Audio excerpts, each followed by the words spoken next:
Neno baraka ni neno ambalo lina maana nguvu ya kushinda inayekaa ndani ya mtu.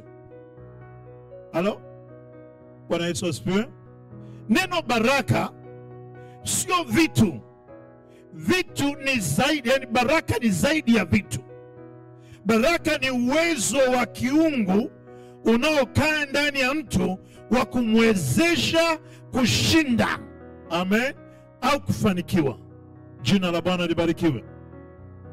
Na neno la kwanza lilotoka kinywani mwa Jehova baada ya kumuumba mtu, neno la kwanza lilikuwa akambariki, akamwambia zaa ukaongezeke. Amen. Hilo ndio lilikuwa neno la kwanza. Alilisema kwa samaki na wanyama na ndege, na akalisema kwa mwanadamu. Amen.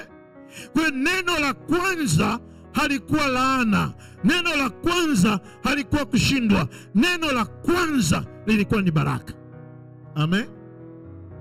Na neno baraka aliyoliachilia Mungu ndio neno linalotakiwa kuwa kwenye kinywa chako. Amen. Bwana Yesu asifiwe. Maandiko yanasema baada ya anguko mwanadamu ametenda dhambi. Maandiko yanasema kwamba Mungu akaja, sura ile ya 3 ya kitabu cha Mwanzo, akasema hivi, akamuuliza Adamu, maana alikuwa anamtafuta Adamu, na Biblia inasema aliposikia sauti ya Mungu akitembea bustanini, huyo Adamu akakimbia kujificha. Halo? Unamsoma kwenye Yeremia, anasema Mungu yuko kila mahali. Amen. Je, unaweza kujificha kwenye uso wa Bwana? Haiwezekani. Ila Adamu alifanya jaribio la kutaka kujificha.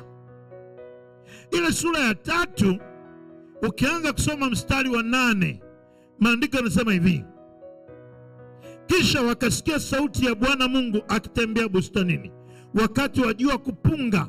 Adamu na mkewe wakajificha kati ya miti ya bustani, Bwana Mungu asiwaone. Lakini maandiko yanaendelea kusema, Bwana Mungu akamwita Adamu akamwambia, uko wapi? Akasema, nalisikia sauti yako bustanini, nikaogopa kwa kuwa mimi ni uchi, nikajificha. Akasema, ni nani aliyekuambia ya kuwa uchi?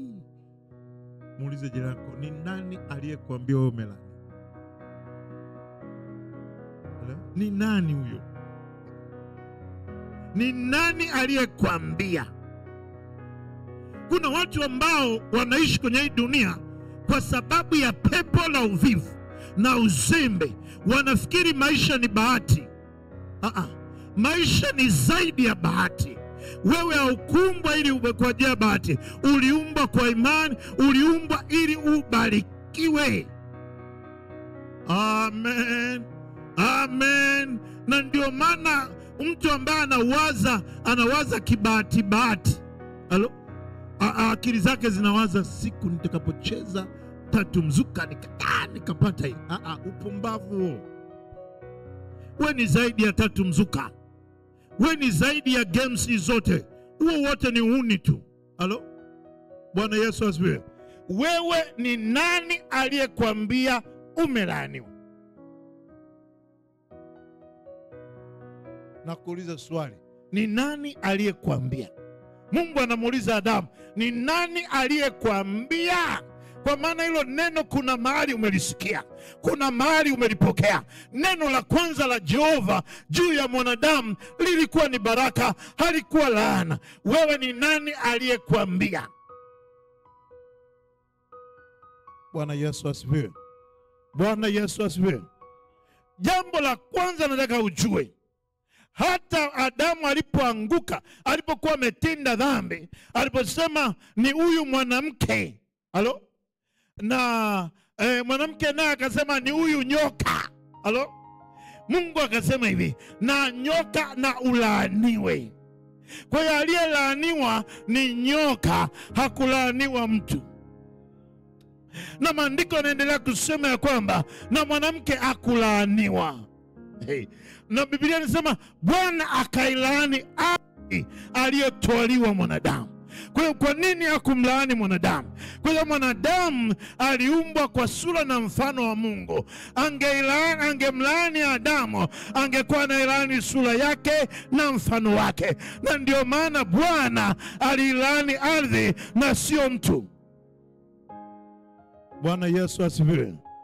Bwana Yesu asifiwe. Mwambie jirani yako, wewe ni mtu uliyebarikiwa. Wewe ni mtu unayetakiwa kutembea kwenye baraka. Maisha yako lazima yajione umebarikiwa. Iko lugha ambayo mawazo yako na akili zako yakijitengeneza ya kwamba umelaaniwa, hautakuja ufanikiwe. Amen. Amen. Cha kwanza Mungu alichomuumba baada ya kumuumba mwanadamu, alimpa shamba la kulima. Unasikia? Ukiwa unafanya kazi shambani, hii ni laana hiyo. Acha upumbavu. Halo? Cha kwanza Biblia inasema akatengeneza bustani upande wa mashariki. Akamweka huyo mtu ndani ya hiyo bustani aitunze na kuilima. Kwa hiyo kilimo sio laana, kilimo ni baraka. Haleluya. Na ndio maana akili zako zikibadilika kidogo, kazi utaiona baraka. Maisha yako utaona yamebarikiwa. Maisha yako utaona yana ushindi kila itwapo leo. Jina la Bwana libarikiwe. Kwa hiyo anza kubadilisha huo mkao wako ulioweka akili zako, umekaa kilaana laana. Toka huko, sio kwako, kwako ni kwenye baraka. Haleluya. Na unapotembea, unatembea kwa kujidai ya kwamba mimi ni mbarikiwa wa Bwana. Unaishi ukiwa mbarikiwa wa Bwana. Ukilala mbarikiwa amelala, ukiamka mbarikiwa ameamka, ukitembea mbarikiwa anatembea, ukienda kazini mbarikiwa ameenda kazini, ukinywa maji mbarikiwa amebarikiwa. Jione umebarikiwa, jione unatembea katika baraka. Ishi kwenye baraka, waza kibaraka baraka, tembea kibaraka baraka. Maisha yako yataanza kubadilika. Haleluya. Haleluya. Haleluya. Kataa kuishi kinyume. Bwana Yesu asifiwe.